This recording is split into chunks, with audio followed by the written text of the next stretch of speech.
Hello friends, welcome to the channel. आज का हमारा टॉपिक है about bleeding disorders. Bleeding disorders वो डिसऑर्डर्स होते हैं जिसमें कि ब्लीडिंग टाइम या फिर जो क्लॉटिंग टाइम है ये नॉर्मल ना होकर प्रोलॉन्ग हो जाता है। हमारा ब्लीडिंग टाइम वो टाइम होता है जिसमें कि जो ब्लीडिंग स्टार्ट होने से ब्लीडिंग स्टॉप होने तक का जो टाइम होता है उसको हम ब्लीडिंग टाइम बोलते हैं, और क्लॉटिंग टाइम यानी कि जितने टाइम पे क्लॉट का फॉर्मेशन होता है उसको हम क्लॉटिंग टाइम बोलते हैं। ब्लीडिंग टाइम हमारा 2 to 6 मिनट्स होता है, क्लॉटिंग टाइम हमारा 2 to 8 मिनट्स होता है। That is the normal value. अब किसी भी वजह से अगर ये ब्लीडिंग टाइम या क्लॉटिंग टाइम प्रोलॉन्ग हो जाता है, ऐसे ब्लड के डिसऑर्डर्स को हम ब्लीडिंग डिसऑर्डर्स बोलते हैं, है ना। अब इसमें कुछ डिजीज़ेज़ हैं जिसके बारे में हम पढ़ेंगे। तो पहला है क्लॉटिंग फैक्टर डेफिशिएंसी। अब हमें ये मालूम है कि ब्लीडिंग को रोकने के लिए प्लेटलेट्स का रोल होता है, और क्लॉटिंग के लिए जो हमारे ब्लड के अंदर क्लॉटिंग फैक्टर्स हैं दे आर रिस्पॉन्सिबल, है ना। तो अगर क्लॉटिंग फैक्टर की डेफिशिएंसी होगी तो ब्लड टाइम पे क्लॉट नहीं होगा। इसका एक एग्जाम्पल है हीमोफीलिया। इसके बाद में प्लेटलेट डिसऑर्डर्स, अगर प्लेटलेट की कमी होगी तो ब्लीडिंग टाइम हमारा बढ़ जाएगा, ब्लड हमारा रुकेगा नहीं, ठीक है। Then vitamin K deficiency, von Willebrand disease, capillary abnormality, hemorrhagic disease of the newborn and disseminated intravascular coagulation. These are some of the diseases जो कि हमारे ब्लीडिंग डिसऑर्डर्स के अंदर आती हैं। तो सबसे पहले हम हीमोफीलिया के बारे में डिस्कस करेंगे। हीमोफीलिया एक इम्पॉर्टेंट टॉपिक है, शॉर्ट नोट में भी हीमोफीलिया को पूछा जाता है ना। तो haemophilia it is a sex linked recessive congenital blood disorder. ये एक कंजेनाइटल ब्लड डिसऑर्डर है, यानी कि ये जेनेटिक डिसऑर्डर है, फैमिली टू फैमिली ये रन करता है, और इसका जो जीन है it is linked on the sex chromosome, है ना। तो ये सेक्स लिंक्ड रिसेसिव डिसऑर्डर होता है due to deficiency of certain clotting factors. तो कुछ क्लॉटिंग फैक्टर्स हैं जो कि ब्लड को क्लॉट करने में हेल्प करते हैं, उनकी कमी की वजह से हीमोफीलिया होता है ना। अब इसके अगर हम टाइप्स देखें, इसका अगर हम पहले इंसिडेंस देखें तो 1:10,000 एवरी 10,000 पीपल में एक केस ऐसा होगा जो कि हीमोफीलिया का होगा, है ना। अब अगर हम टाइप्स देखें तो ये 3 टाइप का होता है, haemophilia A, haemophilia B and haemophilia C. Haemophilia A को हम क्लासिकल हीमोफीलिया बोलते हैं। It is due to deficiency of clotting factor 8। तो हमारा जो 8th क्लॉटिंग फैक्टर है that is anti haemophilic factor, इसकी कमी की वजह से हीमोफीलिया ए होता है, and it is the commonest among the 3। तीनों में अगर हम देखेंगे तो ये सबसे कॉमन है। हीमोफीलिया बी को हम क्रिसमस डिजीज़ बोलते हैं, sorry it is not factor, it is Christmas disease, ठीक है। And it is due to deficiency of clotting factor 9। हमारा जो 9th क्लॉटिंग फैक्टर है उसको हम क्रिसमस फैक्टर बोलते हैं। तो उससे होने वाली जो डिजीज़ है इसको हम क्रिसमस डिजीज़ या फिर हीमोफीलिया भी बोलते हैं, ठीक है। हीमोफीलिया जो सी है it is due to deficiency of the clotting factor 11 that is plasma thromboplastin antecedent, ठीक है। और ये जो हीमोफीलिया सी है ये रेयरेस्ट फॉर्म ऑफ हीमोफीलिया होता है। तो जैसा कि हमने अभी पढ़ा, ये एक्स क्रोमोसोम डिसऑर्डर होता है। फीमेल्स इस डिजीज़ की कैरियर होती हैं and males are the sufferer of the disease, है ना। अब अगर हम एक जेनेटिक्स अगर हम देखें तो यहाँ पे मेल है, यहाँ पे फीमेल है। मेल के जो सेक्स क्रोमोसोम्स हैं they are X and Y, और फीमेल के होते हैं एक्स एंड एक्स, है ना। तो जैसा कि हमने अभी पढ़ा कि एक्स क्रोमोसोम का डिसऑर्डर है, तो ये वाला जो जीन हमने रिप्रेजेंट किया है एच लिखा है, this is a haemophilic X gene, ठीक है।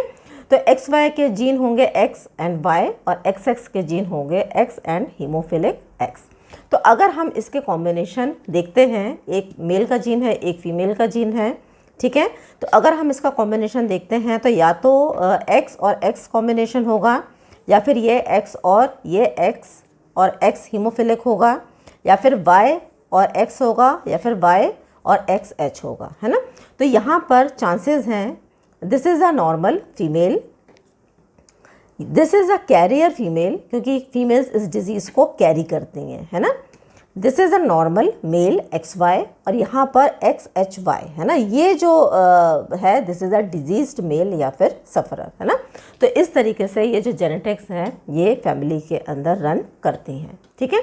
अब अगर हम सिम्टम्स देखें हीमोफीलिया के, तो सिम्टम्स में स्पॉन्टेनियस ब्लीडिंग होगी, अचानक से ब्लीडिंग शुरू हो जाती है, ठीक है। जरा सी इंजरी हुई तो वहाँ से ही जो ब्लीडिंग है ये नॉन स्टॉप होती है और स्टार्ट हो जाती है।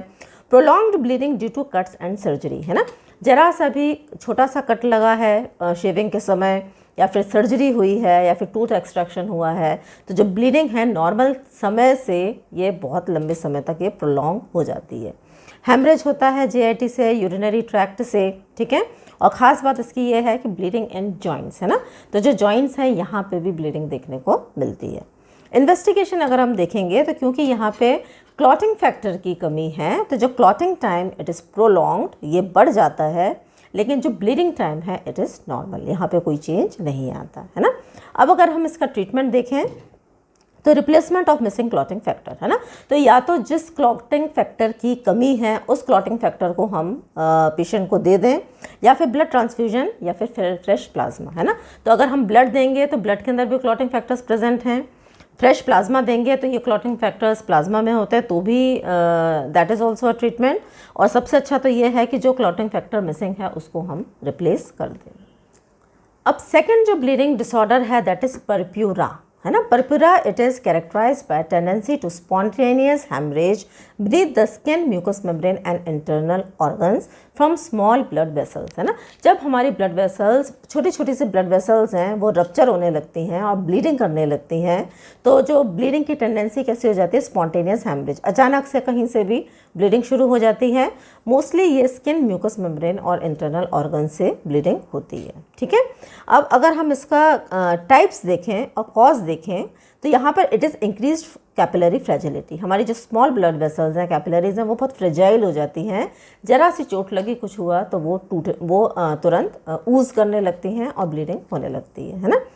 अब अगर हम इसके टाइप्स देखें तो परप्यूरा के 3 टाइप्स होते हैं। Thrombocytopenic purpura, thrombocytopenic purpura, thrombocyte is platelet, है ना, तो पीनिया जहाँ पे बढ़ लग जाता है इसका मतलब होता है प्लेटलेट की कमी, तो it is due to deficiency of platelets. Second है थ्रोम्बोएस्थेनिक परप्यूरा, एस्थीनिया का मतलब होता है वीकनेस, है ना, तो प्लेटलेट का फंक्शन यहाँ पे कम हो जाता है, या फिर प्लेटलेट कई बार एबनॉर्मल स्ट्रक्चर ले लेता है तो अपने फंक्शन को ठीक तरीके से नहीं कर पाता। लेकिन अगर हम प्लेटलेट काउंट देखेंगे तो प्लेटलेट काउंट इज़ नॉर्मल। तीसरा है इडियोपैथिक परप्यूरा, इडियोपैथिक का मतलब होता है अननोन, है ना, purpura due to unknown reason, यानी कि इसका भी हमको कारण नहीं पता है, ऐसे परप्यूरा को हम इडियोपैथिक परप्यूरा बोलते हैं, ठीक है। अब अगर हम इसके साइंस एंड सिम्टम्स देखें तो purplish red spots beneath the skin surface, है ना, तो स्किन के नीचे पर्पल कलर के, रेडिश पर्पल कलर के स्पॉट्स देखने को मिलते हैं, जिनको हम बोलते हैं परप्यूरिक स्पॉट्स, ठीक है। अब क्योंकि यहाँ पे भी ब्लीडिंग टाइम प्रोलॉन्ग होगा, क्योंकि platelets are responsible for stopping the bleeding, तो यहाँ पे ब्लीडिंग नोज से होगी, गम से होगी, बॉवल से होगी, यूरिन से होगी, जितने भी ऑर्गन्स हैं ज़्यादातर वहाँ से ब्लीडिंग होने लगती है, ठीक है। पेटिचिए स्मॉल पिन पॉइंटेड स्पॉट्स आपको स्किन के अंदर देखने को मिलेंगे, और कई बार इनका जो साइज़ बढ़ जाता है और ये ब्लूइश कलर के हो जाते हैं, जिसको हम बोलते हैं इकाइमोसिस, ठीक है। इन्वेस्टिगेशन देखेंगे तो ब्लीडिंग टाइम बढ़ेगा, ऑफ कोर्स बढ़ेगा, क्योंकि जो प्लेटलेट्स हैं इसकी कमी हो रही है, लेकिन यहाँ पे क्लॉटिंग फैक्टर्स इन्वॉल्व नहीं हैं, तो जो क्लॉटिंग टाइम है हमारा इट विल बी नॉर्मल, है ना। अब प्लेटलेट काउंट अगर हम देखेंगे तो प्लेटलेट की तो कमी होगी, लेस देन 50,000, अगर माइल्ड होगा परप्यूरा तो 50,000 से कम होंगे प्लेटलेट, लेकिन ये कई बार 1000 से भी कम तक चले जाते हैं in severe cases of purpura, ठीक है। जो हमारा प्लेटलेट काउंट है ये नॉर्मली 2.5 से 4 लाख पर क्यूबिक मिलीमीटर प्रेजेंट होता है। तो यहाँ पे आप देख सकते हैं कि कितने ज़्यादा लेवल में यहाँ पे प्लेटलेट्स में कमी देखने को मिल रही है ना। अब इसका भी ट्रीटमेंट क्या है, 2 तरीके हैं, या तो प्लेटलेट की कमी है तो प्लेटलेट को ट्रांसफ्यूज़ करें, या फिर हम फ्रेश होल ब्लड ट्रांसफ्यूजन करें, तो ब्लड के अंदर तो प्लेटलेट प्रेजेंट ही हैं, तो ये भी it is one of the way of treatment. Then the next is vitamin K deficiency. अब जो विटामिन के है it is required for synthesis of clotting factors 2, 7, 9 and 10 by the liver. Liver हमारा एक ऐसा ऑर्गन है जहाँ पे बहुत सारे क्लॉटिंग फैक्टर्स बनते हैं, और जो विटामिन के है इन फैक्टर्स को बनने में हेल्प करता है, सिंथेसिस में हेल्प करता है ना। तो अगर ये जो क्लॉटिंग फैक्टर्स हैं ये नहीं बनेंगे तो जो क्लॉटिंग टाइम है ये प्रोलॉन्ग हो जाएगा। कुछ कंडीशंस हैं जिसमें कि विटामिन के की डेफिशिएंसी हो जाती है, जैसे कि obstructive jaundice, chronic diarrhoea, use of antibiotics, अगर एंटीबायोटिक्स को बहुत ज़्यादा ओवर यूज़ किया जाता है तो जो हमारा गैस्ट्रोइंटेस्टाइनल फ्लोरा है ये डिस्टर्ब हो जाता है और विटामिन के का जो सिंथेसिस है ये नहीं हो पाता। एंटीकोएगुलेंट ओवरडोज है ना, एंटीकोएगुलेंट ओवरडोज में भी ये चीज़ देखने को मिलेगी। Next is haemorrhage disease of the newborn. जो न्यूबॉर्न बेबी है उसका जो गैस्ट्रोइंटेस्टाइनल फ्लोरा है ये बहुत अच्छी तरीके से डेवलप नहीं होता है ना। तो जब गैस्ट्रोइंटेस्टाइनल फ्लोरा डेवलप नहीं होता तो विटामिन के की डेफिशिएंसी हो जाती है, विटामिन के का सिंथेसिस नहीं हो पाता और जो ब्लीडिंग है, ब्लीडिंग की टेंडेंसीज देखने को मिलती है ना। ऐसे बच्चों को विटामिन के इंजेक्शंस लगते हैं एट बर्थ और उनकी जो हेमरेजिक टेंडेंसी है इसको रिलीफ मिलती है, ठीक है। Then von Willebrand disease. अब वॉन विली ब्रांड फैक्टर एक ऐसा फैक्टर है जो कि हमारे डैमेज एंडोथेलियल सेल्स से और प्लेटलेट से बनता है। ये जो वॉन विली ब्रांड फैक्टर है ये प्लेटलेट का अडहेशन करता है और ब्लीडिंग को रोकने की कोशिश करता है और ये it also maintain the factor 7 in the plasma है ना, फैक्टर 7 को मेंटेन करने का काम भी करता है। तो अगर इस फैक्टर की कमी होगी तो उस डिजीज़ को हम बोलते हैं von Willebrand disease. That is a disease which is due to deficiency of the von Willebrand factor है ना। तो इसमें भी जो ब्लीडिंग टाइम है ये प्रोलॉन्ग हो जाता है क्योंकि प्लेटलेट एडिशन नहीं होता तो प्लेटलेट प्लग का फॉर्मेशन नहीं हो पाता है ना, देर से होता है, ठीक है। अब कैपिलरी एबनॉर्मलिटी, कई बार क्या होता है कैपिलरी में ही कुछ प्रॉब्लम है, कैपिलरी ही एबनॉर्मल है, that is due to damage of capillary endothelium. किसी वजह से कैपिलरी एंडोथेलियम है उसमें डैमेज हो गया है या फिर कोलेजन की एट्रोफी हो गई है और ये जो कैपिलरी एबनॉर्मलिटी है it is most of the time associated with purpura है ना। अगर पर्पुरा डिजीज़ होती है तो कैपिलरी एबनॉर्मलिटी भी उसमें देखने को मिलती है। And finally the last is disseminated intravascular coagulopathy, coagulation. ये एक रेयर फॉर्म ऑफ डिजीज़ होती है जिसमें कि जो clotting mechanism gets activated in widespread areas of circulation. हमारे बॉडी के अंदर डिफरेंट सर्कुलेटरी एरियाज़ के अंदर जो क्लॉटिंग मैकेनिज्म है ये ओवर एक्टिव हो जाता है ना। तो जब ये ओवर एक्टिव हो जाएगा तो जगह जगह पे ब्लड वेसल के अंदर क्लॉट का फॉर्मेशन होने लगता है, ब्लीडिंग भी इसमें बहुत ज़्यादा होगी और ultimately it leads to multiple organ damage है ना। बहुत जगह से ब्लीडिंग होने लगती है, ठीक है, क्लॉट नहीं होता ब्लड और जो मल्टीपल ऑर्गन डैमेज देखने को मिलता है। इसके दो कंडीशंस हैं, जो इम्पॉर्टेंट दो कंडीशंस हैं, that is septic abortion and septicaemia. अगर ब्लड में किसी वजह से इन्फेक्शन फैल जाए तो it leads to a complication which is known as DIC, disseminated intravascular coagulation. So this was all about the topic. तो I hope you have understood this topic. तो यहाँ पे क्वेश्चन है जो कि आप आंसर कर सकते हैं and the question is what is the cause of thrombocytopenic purpura? तो अगर आपको वीडियो पसंद आया है तो वीडियो को लाइक करें, चैनल को सब्सक्राइब करें और वीडियो को शेयर करें। Thanks for watching.